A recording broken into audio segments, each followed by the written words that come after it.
एक राज्य में एक ज्ञानी ऋषि रहते थे। वे लोगों की भाग्य रेखा देखकर उनका भाग्य बताया करते थे।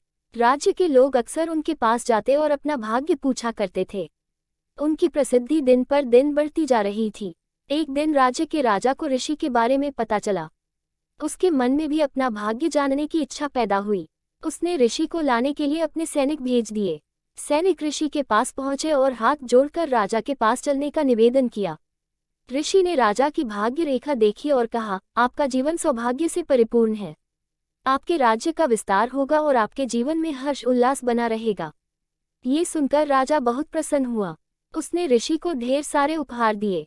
कुछ देर बाद राजा ने ऋषि से पूछा, गुरुवर, क्या मेरे जीवन में कोई दुर्भाग्य भी जुड़ा हुआ है? ऋषि ने कहा, हर किसी का जीवन सौभाग्य और दुर्भाग्य का मिश्रण होता है। तुम्हारे जीवन में भी दुर्भाग्य है। और उसने राजा को उसके दुर्भाग्य के बारे में बता दिया। दुर्भाग्य के बारे में सुनकर राजा को बहुत क्रोध आया। उसने सैनिकों से कहा कि ऋषि को फांसी पर लटका दिया जाए। ऐसे व्यक्ति को जीवित रहने का कोई अधिकार नहीं जो अपने राजा के दुर्भाग्य की बात करता हो। सैनिक ऋषि को पकड़कर ले जाने लगे। तब ऋषि ने राजा से कहा, राजन, आपकी मृत्यु से जुड़ा सच मैं आपको बताना भूल गया। मेरी मृत्यु के ठीक 1 घंटे बाद आपकी भी मृत्यु हो जाएगी। ये सुनकर राजा भयभीत हो गया।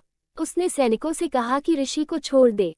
सैनिकों ने ऋषि को छोड़ दिया और ऋषि सकुशल अपनी कुटिया लौट गया। अपनी बुद्धिमत्ता से उसने अपने प्राण बचा लिए।